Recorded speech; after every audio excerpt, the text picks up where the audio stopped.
상황이죠. 자, 그래서 오늘 초대했는데요. 꾸준히 우리 사회의 연쇄 살인범들을 추적해온 대한민국 제1호 프로파일러이시고요. 최근에 악의 마음을 읽는 자라는 책을 펴내셨네요. 동국대학교 경찰사법대학원의 권일용 교수 오늘 초대했습니다. 교수님 어서 오십시오. 네, 안녕하십니까. 권일용입니다. 네. 프로파일링이라는 게 뭐 하는 거죠?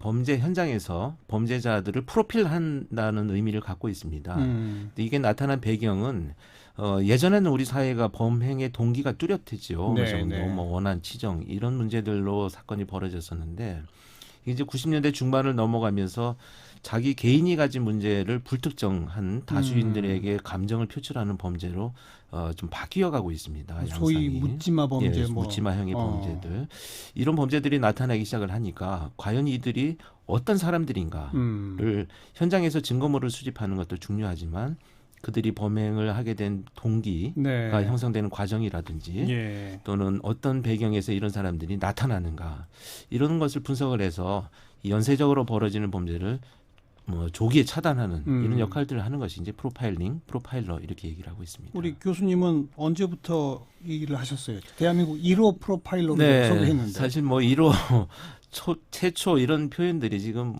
많이 나타나고 있는데요. 저는 89년도에 경찰의 순경으로 입문을 했습니다.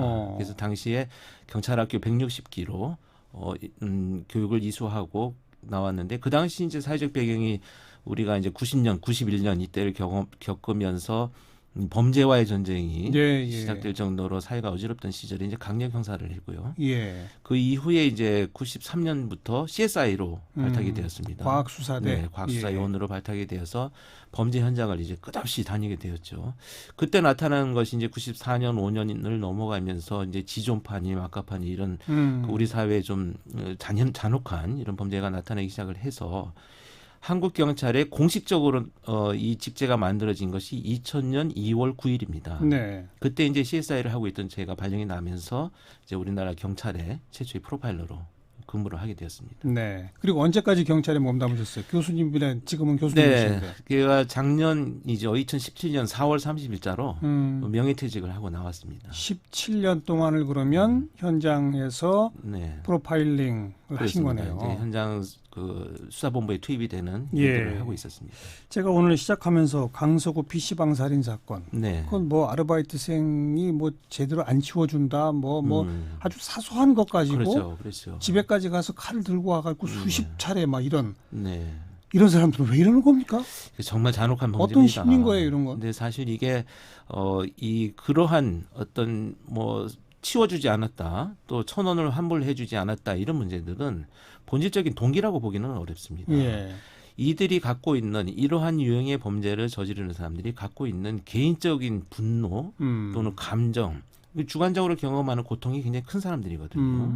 실제 그런 고통이 없음에도 불구하고 자기 혼자 느끼는 고통이 워낙 크기 때문에 그런 감정을 사소한 일이 있으면 과도하게 이렇게 표현하는 이런 범죄로 나타나는 것이 현대 범죄의 특징이고요. 그 문제를 자기한테 있는 것이 아니고 타인한테 있다라고 하는 이런 심리적 기제들을 갖고 있는 것이 공통되게 나타나고 있습니다. 그리고 이런 범죄들이 나올 때마다 뭐 소위 뭐 심신미약, 정신 우울증 뭐 등등등 뭐 이런 얘기들을 하는데 그것과 연결은 있습니까? 없습니까? 근데 사실 범죄 행위를 실행하던 당시에 심신상실이나 미약이 있었느냐를 판단을 해야 하는 것이 가장 중요한데요. 지금 이 사건 같은 경우에는 갈등 관계가 이제 형성이 되고 다툼이 일어났을 때 현장에 있는 도구들로 마구 공격을 했다라고 한다면 또 어떤 그 정상적이지 않은 사고가 개입이 될 수도 있겠다라는 것이 이제 뭐 가능성을 열어두고 있는데 이 사건 같은 경우에는 자기가 집으로 돌아갔죠. 경찰의 제지에 의해서 돌아가고 범행 도구를 가지고 옵니다. 맞아요. 그 이후에 더 중요한 것은 그 범행 도구를 가지고 와서 직접 공격을 한 것이 아니고 신체적인 공격을 먼저 합니다. 그러니까 무슨 얘기냐 하면 이 범행 도구를 썼을 때 내가 나타나는 결과를 충분히 인식하고 있다는 얘기거든요. 알고 있다는 거죠. 그래서 그걸 직접 사용하지 않고 자기 나름대로 그 갈등을 해소하기 위한 어떤 그 언어적 폭력, 신체적 폭력을 가했는데도 피해자가 이를 회피하려고 한다는 이유로 범행도구를 사용한 것은 이거는 심신상실이나 미약이라기보다는 계획에 의한 범죄로 보는 것이 타당하다는 의견입니다. 그리고 또 하나 이제 예로 들었던 게 헤어진 연인 네. 그 아파트에 들어가서 들어올 때까지 계속 기다리면서 차례차례 그렇죠, 이렇게 그렇죠. 뭐 네. 전부 다 이렇게 살인한 네. 이런 것도 어떻게 이해합니까? 글쎄요, 뭐 모든 범죄 현상을 다 이해할 수는 없겠습니다만 중요한 것은 이들이 갖고 있는 공통된 심리는 자기가 그런 이별이라고 하는 것이 사람과 사람 사이에서 일어날 수 있는 어떤 그 커뮤니케이션의 과정에서 예. 일어날 수 있는 이런 일들로 생각하는 것이 아니고 내가 이들로부터 철저하게 무시당했다라는 생각을 하기 때문에 이 자존감의 훼손을 입었다. 이것을 그 사람들한테 갚아주겠다라고 하는 이런 아주 비정상적인 그 보복 심리에 의해서 일어나는 예. 경우들이 많이 나타나고 있습니다. 예. 이런 뭐 자존감 뭐 훼손이다. 네. 또 앞에 범죄 같은 경우는 개인적인 뭐 사실은 그렇지 않은데 개인적인 아픔 같은 게 워낙 클 그렇죠. 것이다. 네. 자기가 그냥 그렇게 느낀다는 거죠. 주관적으로 경험하는 고통입니다. 주관적 그런 고통이나 뭐 자존감 훼손 이건 뭐 세상 누구라도 다 가질 수 있는데 그렇죠. 네. 그게 범행으로 연결되는 사람과 그렇지 네. 않은 사람 네. 이 차이가 뭡니까? 가장 큰 차이점은 제가 1000명의 범죄자를 만나보니까 내린 결론이 그겁니다. 이들은 주변의 그런 고통을 상의하고 나눌 사람이 없습니다. 그런데 대부분 같은 감정을 경험하면서도 우리가 정상적으로 살아가는 이유는 가족이 있고 또 그걸 나눌 수 있는 친구나 동료 이런 사람들이 있기 때문에 예. 내가 지지받고 있다라는 생각을 한다면 예. 그런 끔찍한 일을 저지르지 않는데 예. 이들은 이제 결과적으로는 고립되어 있는 거죠. 심리적인 고립, 음. 또 사회적인 고립들 통해서 내가 이걸 이런 폭력적인 방법이 아니면 극복할 수 없다라고 하는 이런 아이고. 사고에 빠지게 되기 때문에 결국 네. 실행하게 되는 이런 연결고리를 갖고 있습니다.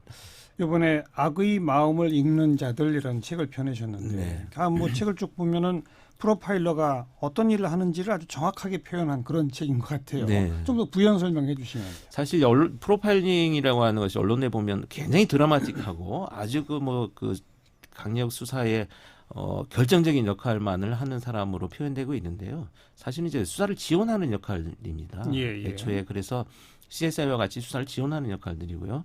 그 과정에는 수사본부에 투입이 되어가지고 어떤 범죄의 행동을 분석하고 그 행동에 대한 해석을 지원을 함으로 해서 수사가 빨리빨리 전개될 수 있도록 하는 역할들을 하기 때문에 그 수사가 빨리 진행되도록 할 때는 범죄 현장을 분석하면서 범죄자의 마음이 되어보는 거군요. 그렇습니다. 그래서 왜 이런 일을 저질렀는가, 왜 이렇게 불합리하고 합리적이지 않은 판단을 했을까, 이런 범죄자의 심리를 내가 걸어 들어가서 그화되는 과정을 겪게 되죠.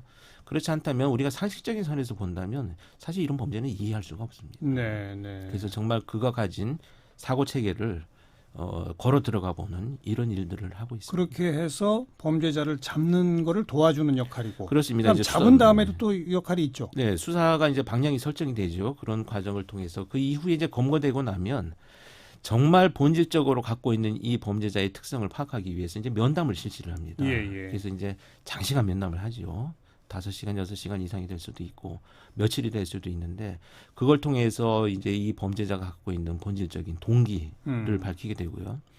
또 그걸 통해서 향후에 유사한 범죄가 나타났을 때 빨리 차단할 수 있는 이런 그 자료를 만들게 됩니다. 예.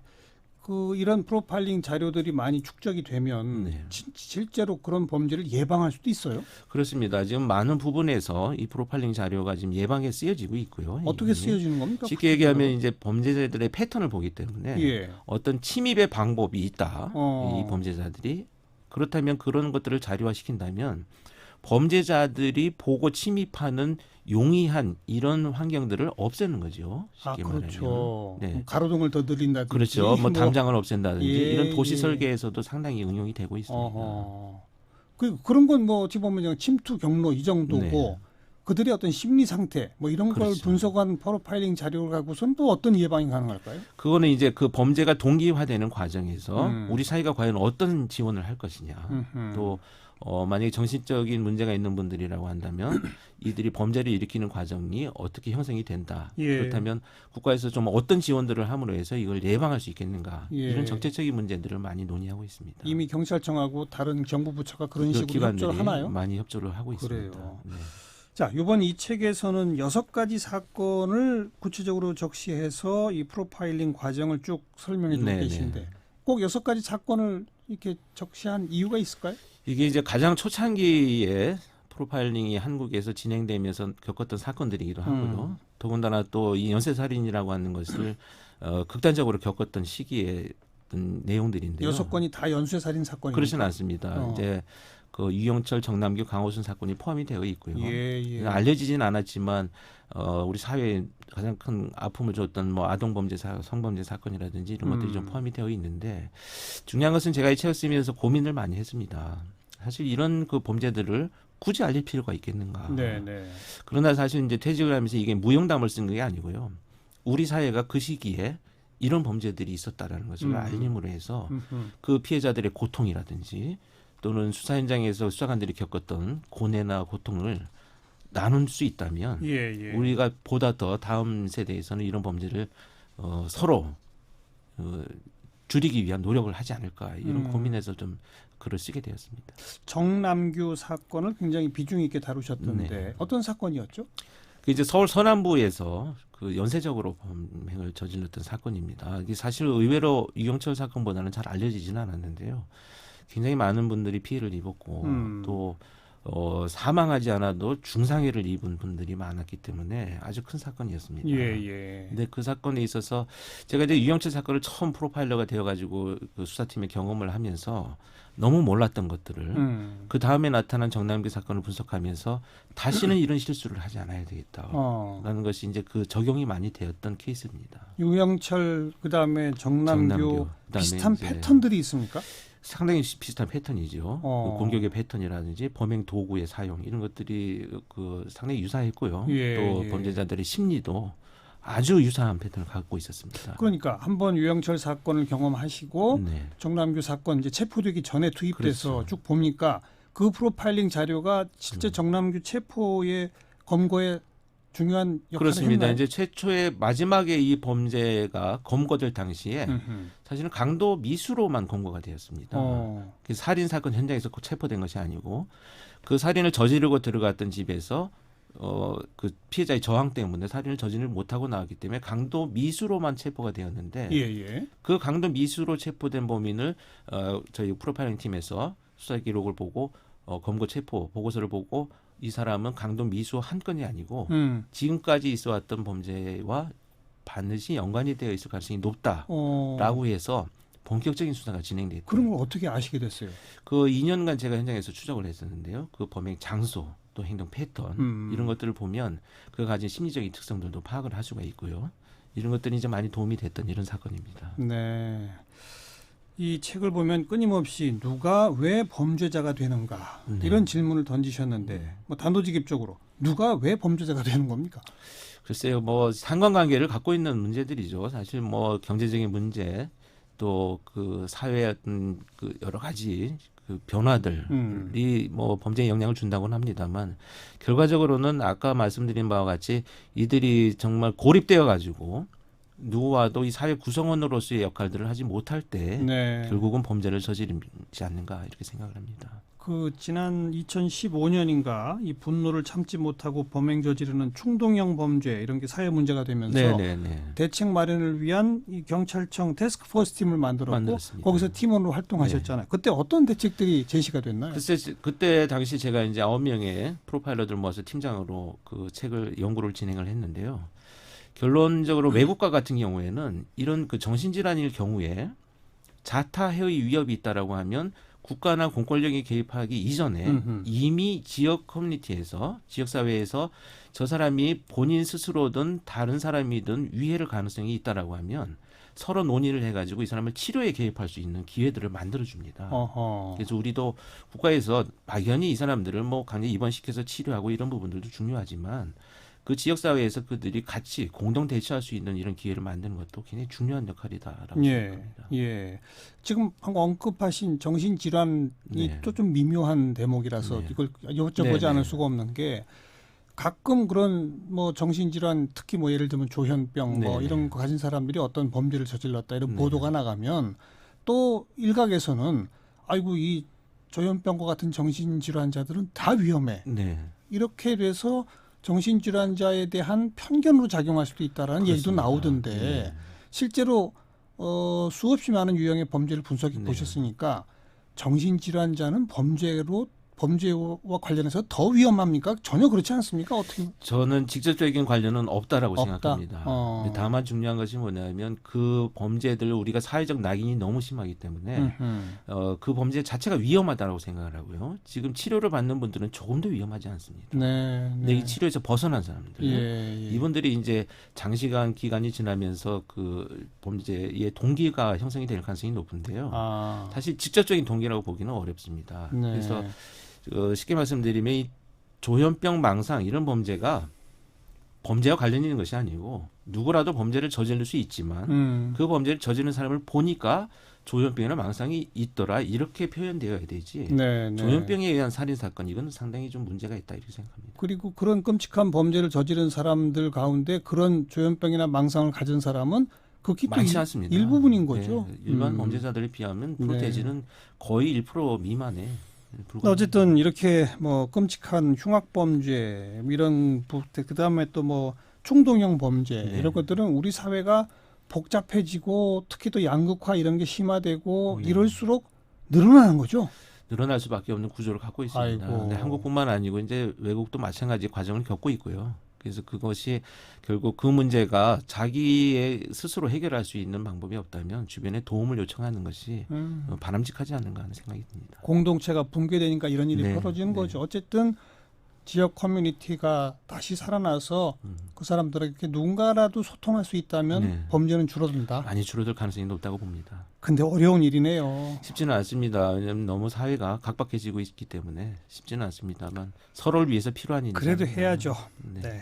오늘 도움 말씀 잘 들었습니다. 고맙습니다. 네, 감사합니다. 동국대학교 경찰사법대학원 권일용 교수였습니다.